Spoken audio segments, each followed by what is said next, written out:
Hey everybody, welcome back to another episode of Hockey Talk with TG. I'm Ty Glenn. You're listening to this on YouTube, Spotify, wherever you get your local podcast streaming platforms. So today, going to recap Game 5 of the Stanley Cup Final. Something that I should have done Wednesday, but didn't have the time, so apologies for that. And then we'll break down into some trades happening and other NHL news like that throughout this episode. But before I dive into that, as you guys already know, or if you don't know already, I recently published my book, Breaking Barriers, A Black Man's Ice League Journey. This book is about a black man trying to start a black hockey league, but this is where the but comes in. I mainly created this book because of diversity. That's the main reason why I made this book. It focused on diversity because one of the things I envision in my mind is seeing diversity within the sport of hockey. That's why I made this book. So yes, it is about a black man trying to start a black hockey league, but it also focuses on diversity because, like I said, I really love to see diversity within the sport of hockey. And I'm just sick and tired of sports like basketball. I don't really have a problem with basketball, but I'm just sick and tired of like sports dominating over hockey. Like there's more basketball, there's more football, possibly baseball, soccer, and hockey's not getting the attention that it deserves, in my opinion, based on people I've been around. So based on people I've been around, the majority of people that I know and the people I've been around, like they're not into hockey, and that's what made me wrote this book. So if they do get it, they can read the book and they can see, okay, this is something interesting. I think I may like hockey because of this guy. Blah blah blah blah blah blah. So yeah, the book mainly focuses on diversity and bringing sport and bringing and growing the game of hockey is what I'm trying to say. If I stop stuttering, it's growing the game of hockey. Another thing that I've seen inside my head, like whether you're black, you're white, you're Asian, you're red, you're orange, you're yellow, you're Indian. I don't care what your background is.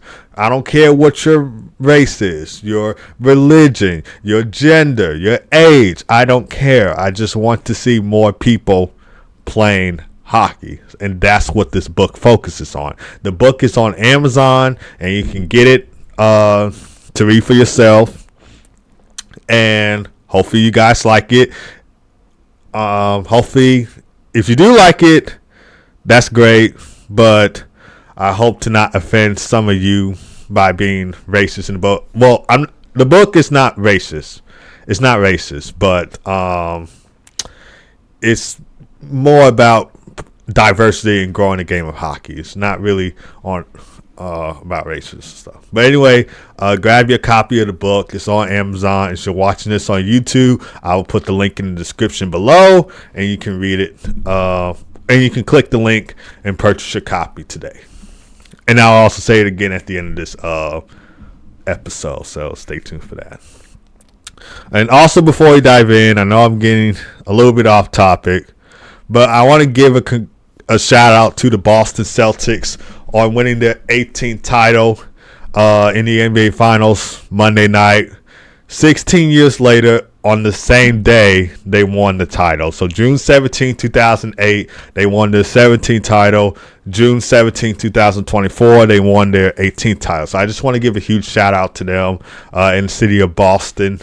Very well deserved. And Jason Tatum is one of my favorite NBA players. I love watching him.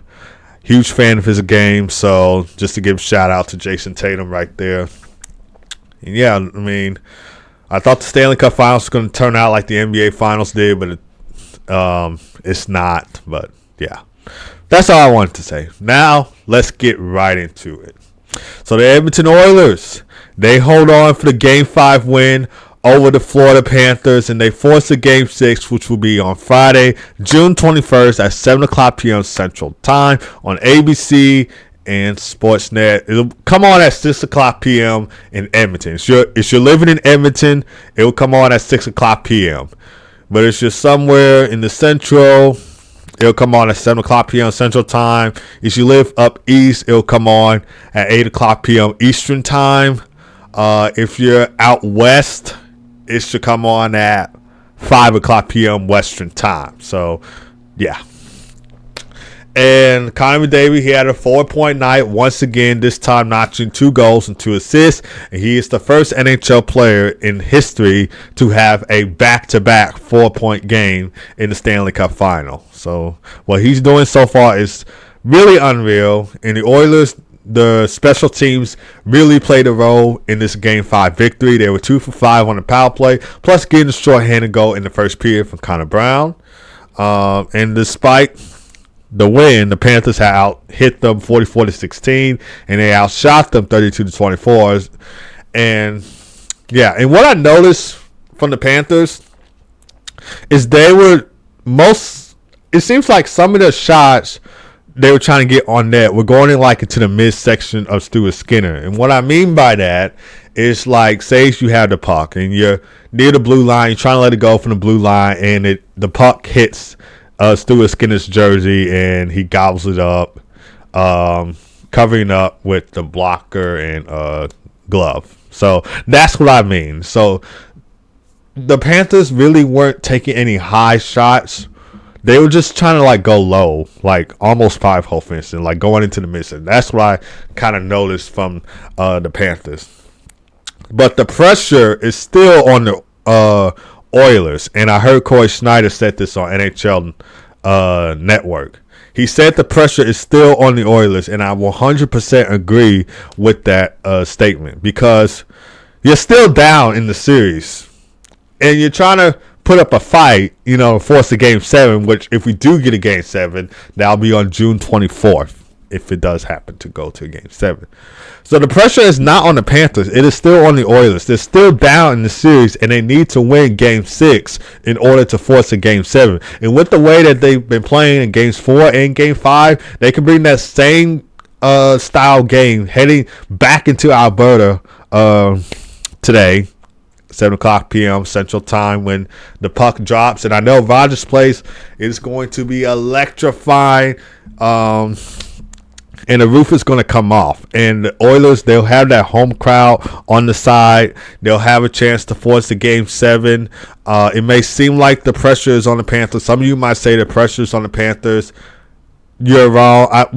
Not to offend your statement, but the pressure is not on the Panthers. It is still on the Oilers, because the Panthers are still up 3-2 in the series, and they have a chance to win the Stanley Cup in front of the Edmonton crowd tonight. So it is still on the Oilers. The pressure is still on the Oilers. They still have to find a way to win Game 6 and force the Game 7. Stuart Skinner's game, last few games, and overall in the playoffs has been truly amazing. Like I said at the start of the Stanley Cup playoffs, we didn't expect the Oilers to be in the playoffs. We didn't expect the Oilers to be in the Stanley Cup final like they are right now, but they have defied all the odds this season. They fired their head coach. They went on a 18-game point streak. I can't remember if it was a 18 game win or point streak that they went on midway through the season, whatever you want to call it.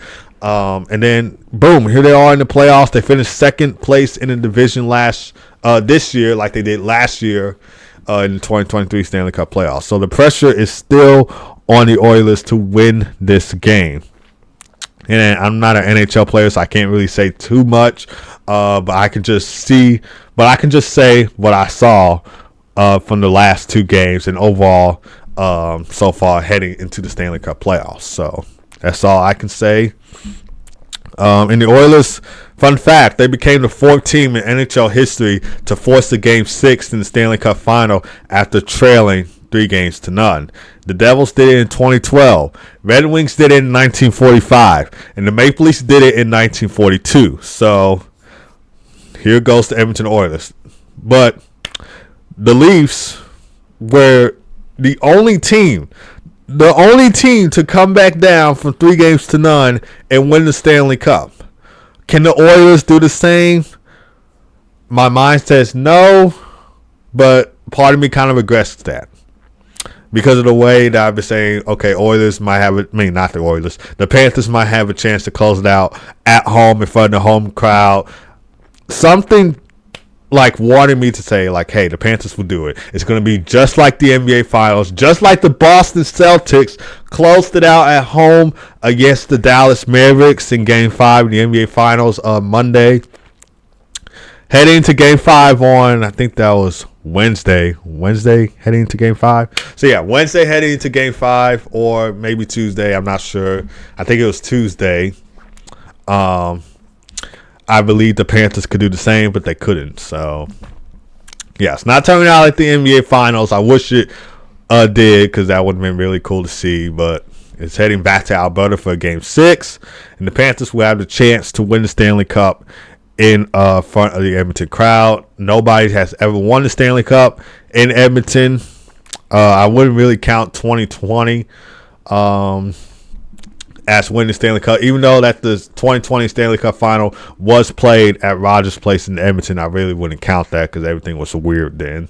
So, yeah, they have a chance to win at home. I mean, not at home. Win it in Edmonton in front of the home crowd, and Matthew Tkachuk can be just like his buddy Jason Tatum and be a champion. So, but the pressure is still on the Oilers nonetheless to send us back to Florida for a Game 7 Monday night. Also, Evan Bouchard set an NHL record for most assists in a single postseason by a defenseman, surpassing Paul Coffey's record of 25. So that also happened in Game 5 of the Stanley Cup Final. If you guys don't already know, Paul Coffey, he did play for the Oilers. He's also the assistant coach for the Edmonton Oilers. So if you didn't know already. All right, so moving on to trades, and there was like 3-4 moves that happened so far throughout the Stanley Cup Final, but we're only going to be breaking down 2. We're only going to be breaking down 2 of these moves, and then or maybe just one, and then we'll save the rest for the next episode. So one of the moves that I saw was Jacob Markstrom was traded to the New Jersey Devils by the Calgary Flames for a first-round pick and Kevin Ball. Jacob Markstrom's record for the 2023-2024 NHL season, he was 23-23-2 with a 2.78 goals against average and a .905 save percentage and 2 shutouts this season in 48 games. And he would have became an unrestricted free agent after the 2025-2026 NHL season, but he was traded. So, and he had 2 seasons remaining on his 6-year contract deal, which I'm assuming he signed with the Calgary Flames. I'm not 100% sure, but I'm just assuming on that. So don't take my word for that. But overall, Jacob Markstrom is 215, 196, and 57 with a 2.73 goals against average and a .909 save percentage in 485 regular season games. And he's only started 468 of those games.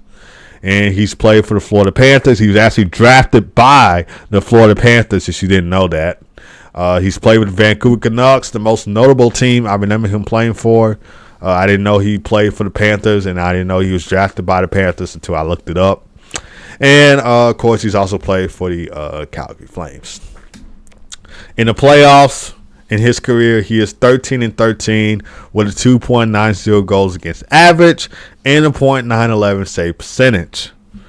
Now, on the other hand, for Kevin Ball, he's had 11 points in 82 games played for the New Jersey Devils, just only had 1 goal and 10 assists in those 81 games, or 82, sorry. And he notched 25 points in 148 regular season games with the New Jersey Devils. He's had 4 goals, 21 assists in those games, and he only had 1 assist in 11 playoff games for the New Jersey Devils. And both the Devils and Flames finished with identical records this season, 38, 39, and 5, and they failed to make the Stanley Cup playoffs this year. Of course, the Devils' last appearance was in the 2023 Stanley Cup playoffs, and the Calgary Flames' last appearance was in the 2022 Stanley Cup playoffs. And both of them failed to make the Stanley Cup playoffs this year. Devils had already made some moves this season, bringing in Sheldon Keefe as their head coach and bringing in Jeremy Colleton, who used to coach my Chicago Blackhawks, as the assistant head coach. So that's 2 moves already right there for the New Jersey Devils. So some would say they're cooking. They are cooking in the offseason. You know, The Rock always used to say when he was wrestling in WWE, "Can you smell what The Rock is cooking?" Well, the Devils are cooking something here in the offseason. Well, it's not really the offseason yet because it's still the Stanley Cup final. But maybe in the offseason we could see more moves from the New Jersey Devils. But hey, to be honest with you guys, I'm not really concerned about them because I'm not a Devils fan. I said on this podcast a bunch of times, and I also said it on the TG Hockey channel a bunch of times. And if you watch some of my videos, or if you know me, you would know that I'm a Chicago Blackhawks fan. Grew up a Blackhawks fan, went to the Blackhawks games and stuff. Always cheering on for my Chicago Blackhawks, even if they do suck. But I just wish one Chicago sports team will win something for once. I mean, it's been a while since the Chicago sports team has won something. And I know the White Sox are doing terrible. The Cubs are doing okay. I don't really watch a lot of baseball, but I do be listening to like a Chicago sports podcast and just hear what they have to say about the teams and stuff. The Bears, they got Caleb Williams. I don't know. I don't really like football, but I don't know how their season is going to turn out. The Bulls, they could have made the NBA playoffs if it wasn't for the Miami Heat taking them out in the play-in tournament. But hey, I know I got off topic right there, but really would love to see a Chicago sports team win something for once. So let's go Blackhawks, let's go Bulls, let's go Cubs, let's go White Sox, and let's go Bears, I guess. Anyway, back on topic. So Philip Hronek signed an 8-year contract deal with the Vancouver Canucks. He would have became a free agent on July 1st if he had signed that contract. This season, he had an NHL career high in points with 48, so he had 5 goals, 43 assists for 48 points this season. And he's only played in 81 games for the Vancouver Canucks this season. He managed to get 2 points in the Stanley Cup playoffs this year before being taken out by the Edmonton Oilers. So, yeah. Anyway, guys, that is going to do it for this episode. Just a reminder, don't forget to get my book, Breaking Barriers to A Black Man's Ice League Journey. I know it is about a black man trying to start a black hockey league, but it's more than that. It talks about diversity, growing the game of hockey. You may not realize that if you get the book. Like, hey, this doesn't say nothing about that. You might have that opinion, and your opinion might be right. But this book, I'm telling you, it focuses on diversity and growing the game of hockey. I'm the author. I wrote the book. And, yeah, I hope you guys like it. Like I said, it's all about growing the game of hockey and making the sport more diverse. I think one time I'm going to share something with you guys. I think one time when I was in high school, I tried to start a hockey team. Nobody would join. Because they did not like hockey or they did not play hockey. And I felt kind of bummed that we had basketball, we had football, we had soccer, we had baseball, and there was no hockey. And I was kind of bummed out for that. I was not going to lie, I was a little bit upset about that. So that's another reason why I wrote this book. So, yeah, it's all about growing the game of hockey, making it more diverse. And if you guys don't know, this was the same kind of problem. I actually have another book called Slapshot Struggles, the story of our middle school hockey team. Same thing, except he's not trying to start a high school hockey team. He's trying to start a middle school hockey team, of course. So that's another book I have published on Amazon, Slapshot Struggles, the story of our middle school hockey team. So, you guys can get that book as well. I will put it in the description below if you're watching this on YouTube. But yeah, really get Breaking Barriers, The Black Man's Isolated Journey. It is a really great book.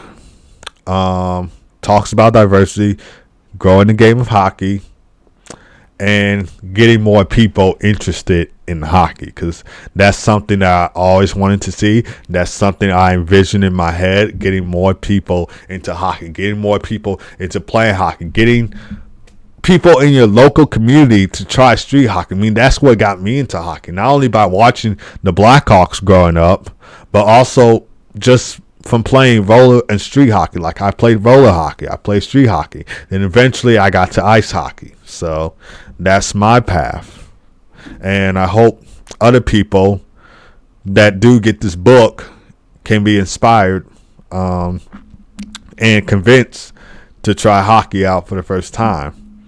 So yeah, that's what this book is about, and I hope you guys enjoy the book, and thank you guys for tuning in to this episode. Really do appreciate each and every one of you that comes on and is and listens to me talk about hockey. Even though sometimes I can be getting off a little off topic, I appreciate you guys for sticking in and listening to me talking about hockey. Really special, I would say. But yeah.